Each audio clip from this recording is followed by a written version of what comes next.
हाँ दोस्तों, मैं रजनीश कुमार यादव माँ विंध्यवासिनी क्लासेस से आपका हार्दिक स्वागत है। मैं अभिनंदन करता हूँ। दोस्तों, मैं आपके लिए इतिहास से आने वाले भक्ति आंदोलन के सभी महत्वपूर्ण प्रश्न आपके समक्ष प्रस्तुत कर रहा हूँ, जो आपके एग्जाम की दृष्टि से बहुत ही महत्वपूर्ण है। दोस्तों, अगर आप चैनल पर पहली बार आए हैं तो चैनल को सब्सक्राइब कर लें, बेल आइकन दबाना ना भूलें, जिससे कि आपको नोटिफिकेशन मिलता रहे। जब भी मैं कोई नई वीडियो डालूँ तो आपको सबसे पहले नोटिफिकेशन मिले। अगर आपको वीडियो अच्छा लगे तो वीडियो को लाइक एवं शेयर जरूर करें। चलिए देखते हैं पहला क्वेश्चन।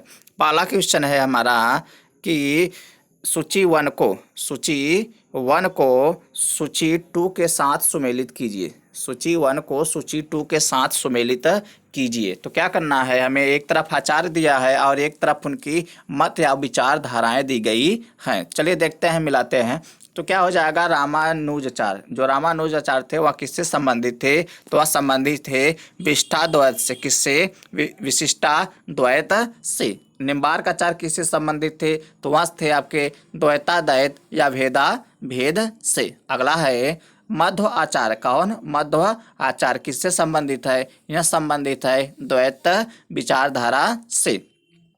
अगला कह रहा है कि विष्णु स्वामी। जो विष्णु स्वामी थे वह किससे संबंधित थे? तो वह संबंधित थे शुद्धाद्वैत से। किससे? शुद्धाद्वैत से। तो ये आपका ऑप्शन पहले में ही मिल जा रहा है, तो आपका ये ऑप्शन ए सही हो जाएगा। चलिए देखते हैं अगला क्वेश्चन। अगला क्वेश्चन है हमारा, भक्ति आंदोलन के प्रारंभिक प्रतिपादक थे। तो वह कौन थे? तो वह थे आपके रामानुजाचार्य। कौन थे? रामानुज आचार्य थे। कौन थे? रामानुज आचार्य के द्वारा ही भक्ति आंदोलन का प्रतिपादन किया गया था। चलिए देखते हैं अगला क्वेश्चन। अगला क्वेश्चन है हमारा,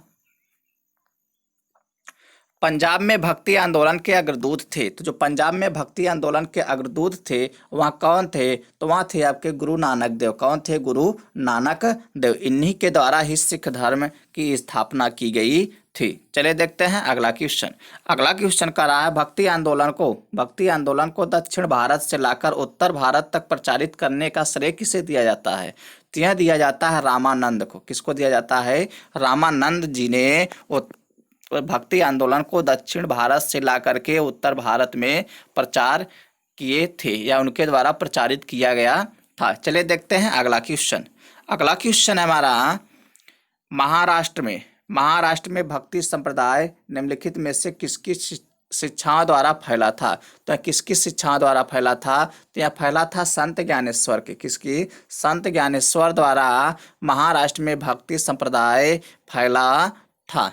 दोस्तों, यह ऐसे क्वेश्चन है जो किसी न किसी एग्जाम में पूछे गए हैं और आगे भी पूछे जाने की संभावना है, और आपके एग्जाम की दृष्टि से भी बहुत महत्वपूर्ण है। देखिए क्या है, यहाँ पे एसएससी 2002 में पूछा गया था ये। इसके बाद ये पूछा गया एसएससी 1999 में, आरआरबी टीसी में और यूपी पीसीएस में पूछा गया है। चलिए देखते हैं अगला क्वेश्चन। अगला क्वेश्चन है हमारा, कबीर के गुरु कौन थे? तो कबीर के गुरु कौन थे? तो वह थे आपके रामानंद। कौन थे? कबीर के गुरु रामानंद जी थे। चलिए देखते हैं अगला क्वेश्चन। अगला क्वेश्चन है हमारा,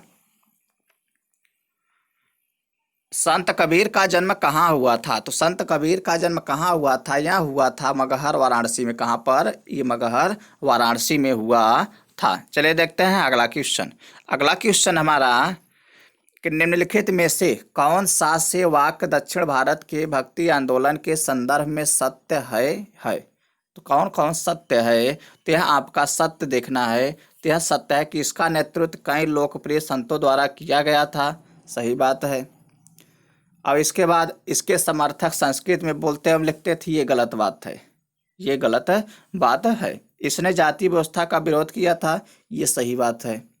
इसके प्रचार प्रसार में महिलाएं सक्रिय रूप से भाग नहीं लेती थी। ये भी गलत है, क्योंकि महिलाएं भी भाग लेती थी। तो कौन कौन सही है? तो सही है आपका 1 और 3। तो आपका ऑप्शन बी सही हो जाएगा। ऑप्शन बी सही हो जाएगा। चलिए देखते हैं अगला क्वेश्चन।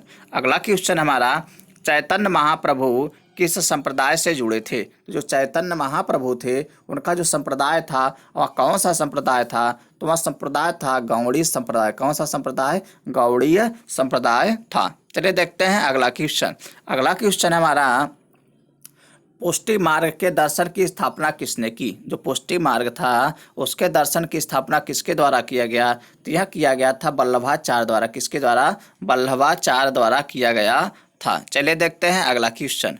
अगला क्वेश्चन हमारा, किस संत ने ईश्वर को अपने पास अनुभव करने के लिए नृत्य एवं गीतों कीर्तन को माध्यम बनाया? तो वह कौन थे? तो वह थे आपके चैतन्य महाप्रभु। कौन थे? चैतन्य महाप्रभु ने ईश्वर को प्राप्त करने के लिए, अपने पास अनुभव करने के लिए नृत्य एवं गीतों अर्थात कीर्तन को माध्यम बनाए थे। चलिए देखते हैं अगला क्वेश्चन।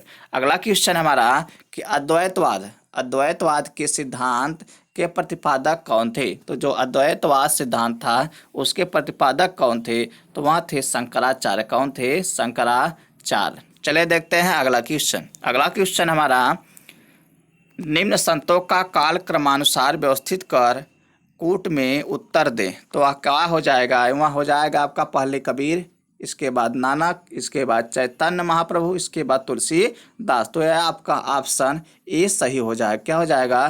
पहले कबीर, दूसरे बाद इसके बाद नानक, इसके बाद चैतन्य, इसके बाद तुलसीदास। तो क्या हो जाएगा? ऑप्शन ए सही हो जाएगा। 1 2 3 4। चलिए देखते हैं अगला क्वेश्चन। अगला क्वेश्चन का रहा, गीत गोविंद के रचयिता हैं। तो जो गीत गोविंद के रचयिता थे वह कौन थे? तो वह थे आपके जयदेव। कौन थे? जयदेव। जयदेव द्वारा गीत गोविंद लिखा गया था। चलिए देखते हैं अगला क्वेश्चन। अगला क्वेश्चन हमारा, भक्ति आंदोलन के दौरान असम में किसने इस आंदोलन का प्रतिनिधित्व किया? तो किसने इस आंदोलन का प्रतिनिधित्व किया? तो यह किया गया था किसके द्वारा? शंकर देव के द्वारा। किसके द्वारा? शंकर देव के द्वारा असम में भक्ति आंदोलन का प्रतिनिधित्व किया गया था। तो आपका यहाँ पर शंकर देव सही हो जाएगा। चले देखते हैं अगला क्वेश्चन। अगला क्वेश्चन है कि गुरु नानक का धर्म उपदेश क्या था? तो उन्होंने एक उपदेश दिया था, धर्म उपदेश। वो क्या था? तो वह था आपका मानव बंधुत्व का। किसका? मानव बंधुत्व का दिया गया था। किसके द्वारा? गुरु नानक द्वारा दिया गया धर्म उपदेश मानव बंधुत्व का था। चलिए देखते हैं अगला क्वेश्चन। अगला क्वेश्चन हमारा, सूची 1 को सूची 2 के साथ सुमेलित करना है। एक तरफ दिया है शंकराचार्य द्वारा स्थापित मठ और एक तरफ दिया गया है स्थल। तो आपका क्या करना है कि मिलान करना है। तो क्या हो जाएगा? श्रृंगेरी पीठ। श्रृंगेरी पीठ कहाँ पर है? यह है आपका मैसूर कर्नाटक में। कहाँ पर? मैसूर कर्नाटक में। अगला है गोवर्धन पीठ। तो यहाँ कहाँ पर है? यहाँ है आपका पुरी उड़ीसा में। कहाँ पर? पूरी उड़ीसा में। अगला है ज्योतिष मठ। क्या है? ज्योतिष मठ। ये कहाँ पर है? यह है बद्रीनाथ उत्तर प्रदेश में। कहाँ पर? बद्रीनाथ उत्तर प्रदेश में। अगला है शारदा पीठ। क्या है? शारदा पीठ। यह कहाँ पर है? यहाँ पर है यहाँ है द्वारका गुजरात में। कहाँ पर? द्वारका गुजरात में। तो ये किस में मिल रहा है? तो यह मिल रहा है ऑप्शन ए में। तो यहाँ पर आपका ऑप्शन ए सही हो जाएगा। चले देखते हैं अगला क्वेश्चन। अगला क्वेश्चन हमारा,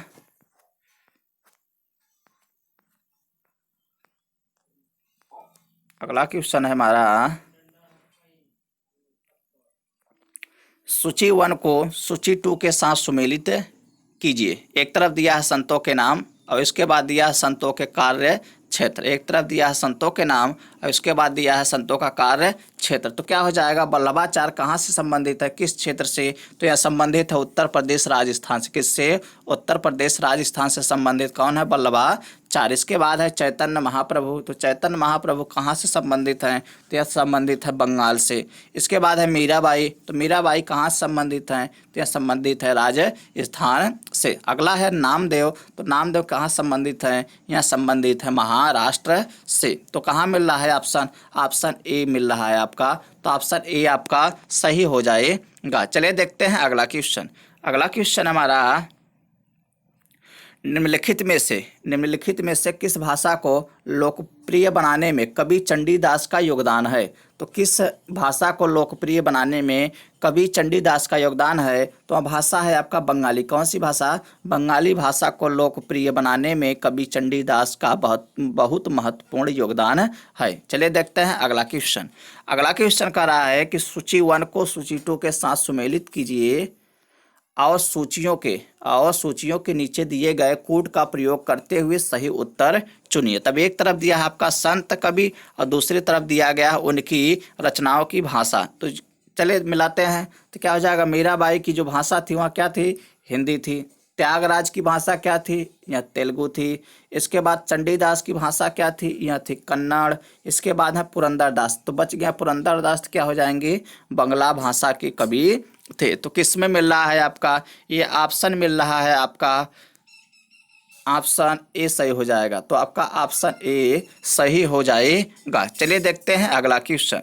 अगला क्वेश्चन हमारा, भक्ति को दार्शनिक आधार प्रदान करने वाले प्रथम आचार्य थे। तो जो भक्ति को दार्शनिक आधार प्रदान करने वाले प्रथम आचार्य कौन थे, तो वह थे आपके, कौन थे, वह थे रामानुज आचार्य। कौन थे, रामानुज आचार्य थे। चले देखते हैं अगला क्वेश्चन। अगला क्वेश्चन कह रहा है कि महापुरुषीय धर्म या एक शरण संप्रदाय के संस्थापक कौन थे, तो वह थे आपके शंकरदेव। कौन थे, शंकरदेव। चलिए देखते हैं अगला क्वेश्चन। अगला क्वेश्चन हमारा, शंकराचार्य का जन्म 788 ईस्वी में केरल में हुआ था, लेकिन केरल के किस गांव में हुआ था, तो यह हुआ था कलाडी या कलादी गांव में। कहाँ पर, कलाडी या कलादी ग्राम में हुआ था। चलिए देखते हैं अगला क्वेश्चन। अगला क्वेश्चन कह रहा है कि सभी भक्ति संतों के मध्य एक समान विशेषता थी कि उन्होंने क्या किया, उन्होंने ऐसी बात रखी, वहाँ उन्होंने क्या किया कि उन्होंने अपनी वाणी को उसी भाषा में लिखा जिस भाषा में उनके भक्त समझते थे, जिस भाषा को उनके भक्त समझते थे। तो आपका ये सही हो जाएगा। चलिए देखते हैं अगला क्वेश्चन। अगला क्वेश्चन हमारा, भक्ति आंदोलन का प्रारंभ किया गया। तो भक्ति आंदोलन का प्रारंभ किया गया किसके द्वारा, तय किया गया अलवार और नयनार संतों द्वारा। किसके द्वारा, ये अलवार और नयनार संतों द्वारा। ये जो 12 अलवार संत थे उनको वैष्णव कहा जाता है, और जो 63 नयनार संत हैं उनको क्या कहा जाता है, उनको शैव कहा जाता है। चलिए देखते हैं अगला क्वेश्चन। अगला क्वेश्चन का रामानुज के अनुयायियों को कहा जाता है। तो रामानुज के अनुयायियों को कहा जाता है वैष्णव। क्या कहा जाता है, वैष्णव, क्योंकि यहाँ विष्णु के उपासक थे या विष्णु की पूजा करते थे। चलिए देखते हैं अगला क्वेश्चन।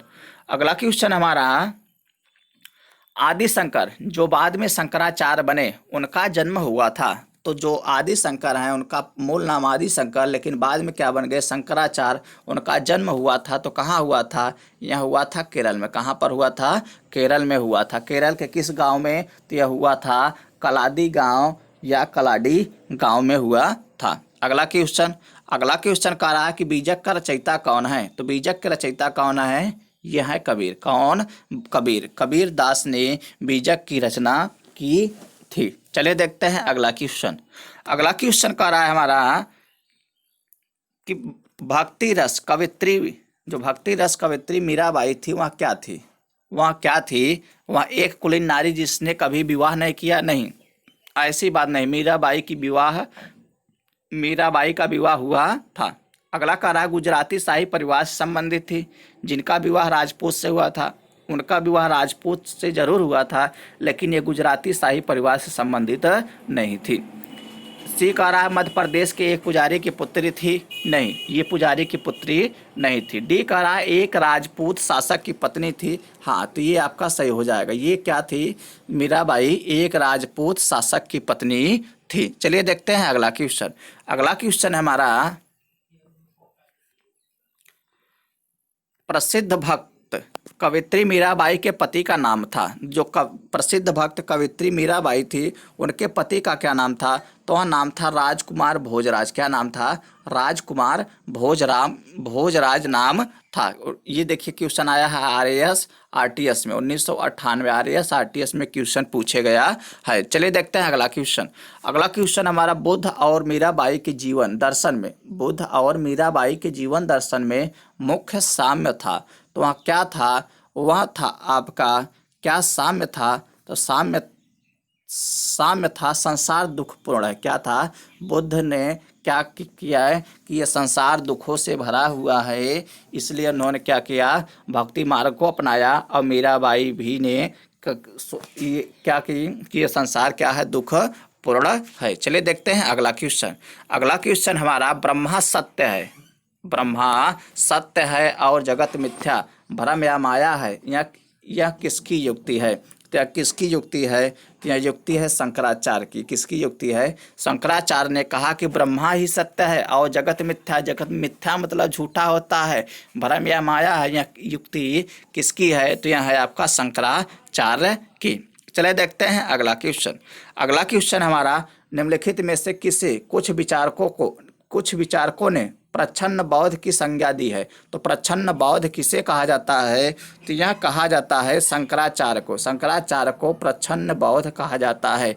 ये वेरी इंपॉर्टेंट क्वेश्चन है, क्योंकि यह क्वेश्चन कई बार पूछा गया है और आपके एग्जाम में भी पूछा जा सकता है कि प्रच्छन्न बौद्ध किसे कहा जाता है, या प्रच्छन्न बौद्ध की संज्ञा किसे दी जाती है, या दी गई है तो किसे दी गई है? यह दी गई है शंकराचार्य को। चलिए देखते हैं अगला क्वेश्चन। अगला क्वेश्चन हमारा कि रामानुजाचार्य को किस कट्टर शैव मतावलंबी चोल शासक के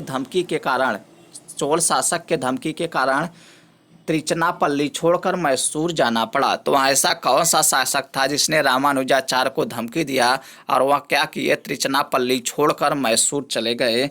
तो वह शासक था कुलोत्तुंग प्रथम। कौन था? कुलोत्तुंग प्रथम था। तो कुलोत्तुंग प्रथम आपका सही हो जाएगा। चलिए देखते हैं अगला क्वेश्चन। अगला क्वेश्चन कह रहा है कि रामानुजाचार्य को होयसल वंश के जैन धर्मावलंबी शासक विट्टिग को वैष्णव धर्मावलंबी बनाने में सफलता मिली। विट्टिग ने अपना नाम बदलकर क्या रखा? तो विट्टिग ने अपना नाम बदलकर क्या रखा? तो यहाँ रखा इसने विष्णुवर्धन। क्या नाम रखा? विष्णुवर्धन। चलिए देखते हैं अगला क्वेश्चन। अगला क्वेश्चन कह रहा है कि किसने भक्ति के क्षेत्र में शूद्रों को भगवत दर्शन व मोक्ष का अधिकार देकर उन्हें इस्लाम धर्म स्वीकार करने से रोका?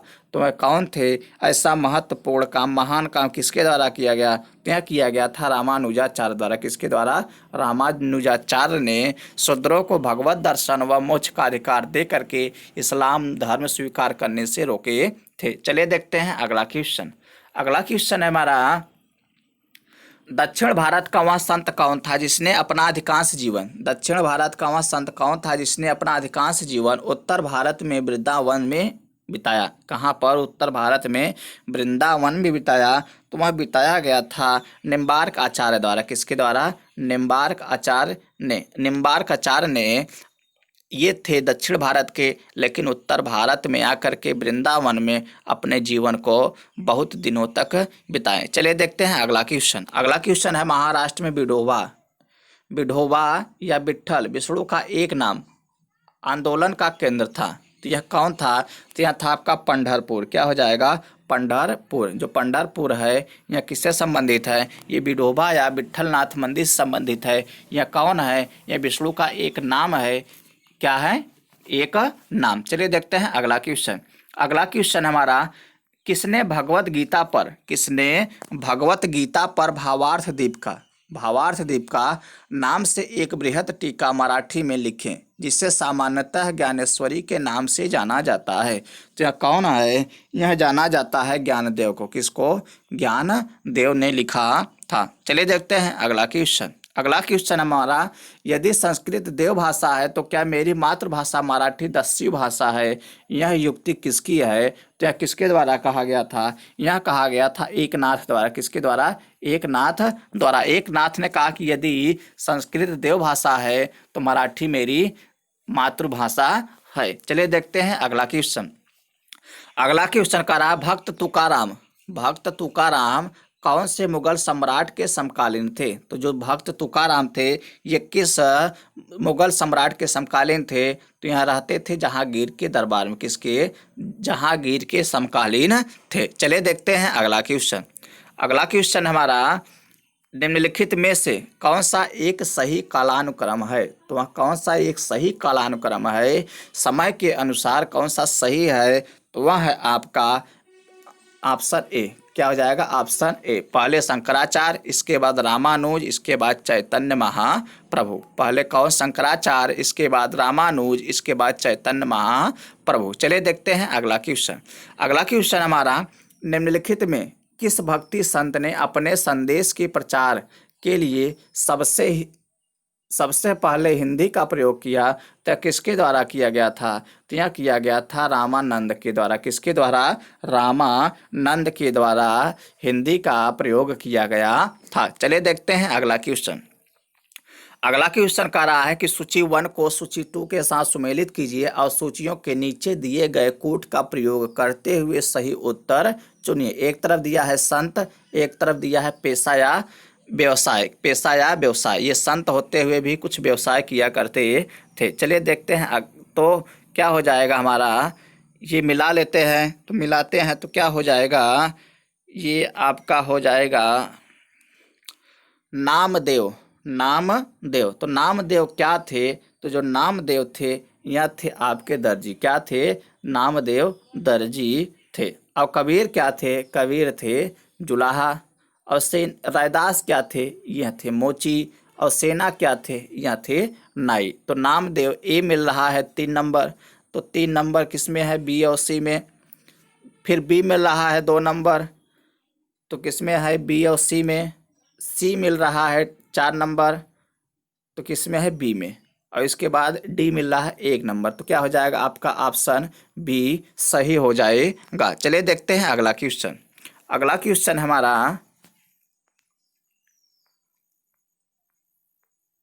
क्वेश्चन हमारा कि शिवाजी के आध्यात्मिक गुरु कौन थे? तो शिवाजी के आध्यात्मिक गुरु कौन थे? तो यहाँ थे समर्थ रामदास। कौन थे? समर्थ रामदास। इनका नाम पूरा था समर्थ रामदास। तो ये रामदास शिवाजी के आध्यात्मिक गुरु थे। अगला क्वेश्चन कह रहा है कि दास बोध के रचयिता कौन थे? तो दास बोध के रचयिता कौन थे? तो यह थे आपके रामदास। कौन थे? रामदास। रामदास जी ने दास बोधक नामक कृति की रचना की थी। चलिए देखते हैं अगला क्वेश्चन।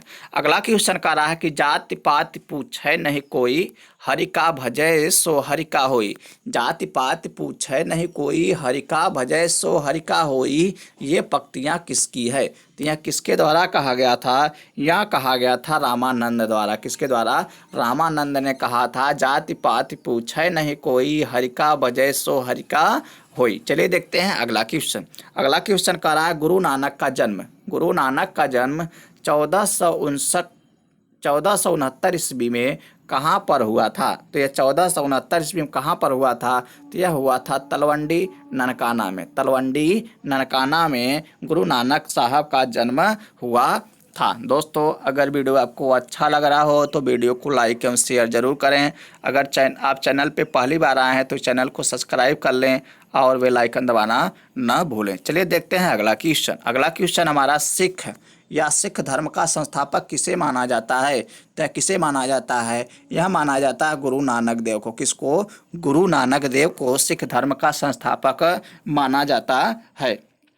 अगला क्वेश्चन हमारा बंगाल और उड़ीसा में वैष्णववाद को लोकप्रिय बनाने का श्रेय किसे है? तो बंगाल और उड़ीसा में वैष्णववाद को लोकप्रिय बनाने का श्रेय किसे दिया जाता है? तो यह दिया जाता है चैतन्य महाप्रभु को। किसको? चैतन्य महाप्रभु को दिया जाता है। चलिए देखते हैं अगला क्वेश्चन। अगला क्वेश्चन हमारा कि चैतन्य महाप्रभु का जन्म स्थल है। तो चैतन्य महाप्रभु का जो जन्म स्थल है वह है आपका नदिया या नवद्वीप। क्या हो जाएगा? नदिया या नवद्वीप हो जाएगा। चलिए देखते हैं अगला क्वेश्चन। अगला क्वेश्चन कह रहा है उड़ीसा नरेश प्रताप रुद्र किस वैष्णव संत का शिष्य था? तो जो उड़ीसा नरेश प्रताप रुद्र था वह किस वैष्णव संत का शिष्य था?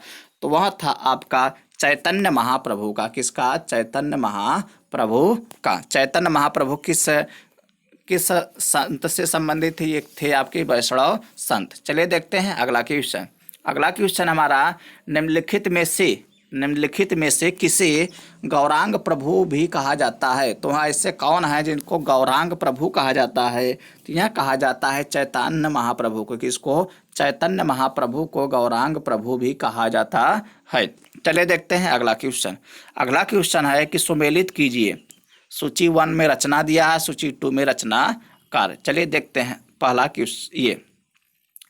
ये है पदावली। क्या है? पदावली। तो पदावली किससे संबंधित है? ये पदावली हो जाएगा विद्यापति। कौन? पदावली के रचनाकार कौन है? विद्यापति। रामचरितमानस, रामचरितमानस के कौन है? तुलसीदास।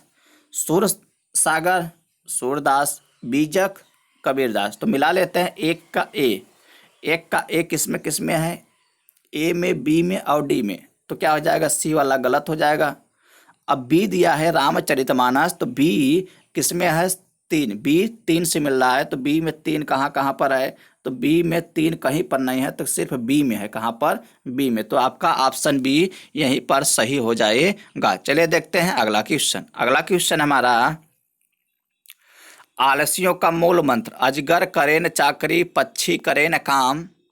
जो आलसियों का मूल मंत्र है वहाँ क्या है? अजगर करे न चाकरी, पंछी करे न काम का रचयिता है। तो यह किसके द्वारा कहा गया था? यह कहा गया था मल्लुक दास द्वारा। किसने कहा था? मल्लुक दास ने इसकी रचना की थी। इसका जो पूरा है तो वह पूरा है आपका, अजगर करे न चाकरी, पंछी करे न काम, दास मल्लुका कह गए सबके दाता राम। ये आलसियों का मूल मंत्र है। तो यह किससे संबंधित है? मल्लुक दास से संबंधित है। चलिए देखते हैं अगला क्वेश्चन। अगला क्वेश्चन हमारा, महात्मा गांधी के प्रिय भजन। महात्मा गांधी के प्रिय भजन, वैष्णव जन तो तेने कहिए, जो पीर पराई जाने रे के रचयिता हैं। तो वहाँ कौन थे? वहाँ थे नरसिंह या नरसिंह मेहता। कौन थे? नरसिंह या नरसिंह मेहता ने वैष्णव जन तो तेन कहिए, जो पीर पराई जाने रे के रचयिता हैं। चलिए देखते हैं अगला क्वेश्चन। अगला क्वेश्चन हमारा, नरसिंह मेहता कहाँ के प्रसिद्ध संत थे? तो वह थे आपके गुजरात के। कहाँ के? नरसिंह मेहता गुजरात के प्रसिद्ध संत थे। चलिए देखते हैं अगला क्वेश्चन। अगला क्वेश्चन कह रहा है कि मुगल शासक मोहम्मद शाह रंगीला किस संप्रदाय का अनुयायी था? तो जो मुगल शासक मोहम्मद शाह था, मोहम्मद शाह को रंगीला बादशाह भी कहा जाता है, वह किस संप्रदाय का अनुयायी था? तो वह था आपका शिव नारायण संप्रदाय का। किस संप्रदाय का? शिव नारायण संप्रदाय का अनुयायी था। चलिए देखते हैं अगला क्वेश्चन। अगला क्वेश्चन हमारा, असम का चैतन्य किसे कहा जाता है? तो असम का चैतन्य किसे कहा जाता है? तो यह कहा जाता है शंकर देव को। शंकर देव को असम का चैतन्य कहा जाता है। तो असम का चैतन्य किसे कहा जाता है? यह कहा जाता है शंकर देव को। दोस्तों ये लास्ट 60 क्वेश्चन है। ये वीडियो का लास्ट क्वेश्चन है। और ये भक्ति आंदोलन से 60 क्वेश्चन ऐसे हैं जो बार बार आपके एग्जाम में जरूर आएंगे। आपको वीडियो एक बार 2 बार अगर आप देख लेते हैं तो भक्ति आंदोलन से आने वाला एक भी प्रश्न आपका छूटने नहीं पाएगा। चलिए देखते हैं, निम्नलिखित में से कौन भक्ति आंदोलन का प्रस्तावक नहीं है? निम्नलिखित में से कौन भक्ति आंदोलन का प्रस्तावक नहीं है? तो यह कौन नहीं है? यह है आपका नागार्जुन। कौन? नागार्जुन। ये नागार्जुन जो है ये भक्ति आंदोलन के प्रस्तावक नहीं थे। दोस्तों अगर वीडियो आपको अच्छा लगा हो तो वीडियो को लाइक एवं शेयर जरूर करें। अगर आप चैनल पर पहली बार आए हैं तो चैनल को सब्सक्राइब कर लें और बेल आइकन दबाना ना भूलें। धन्यवाद दोस्तों।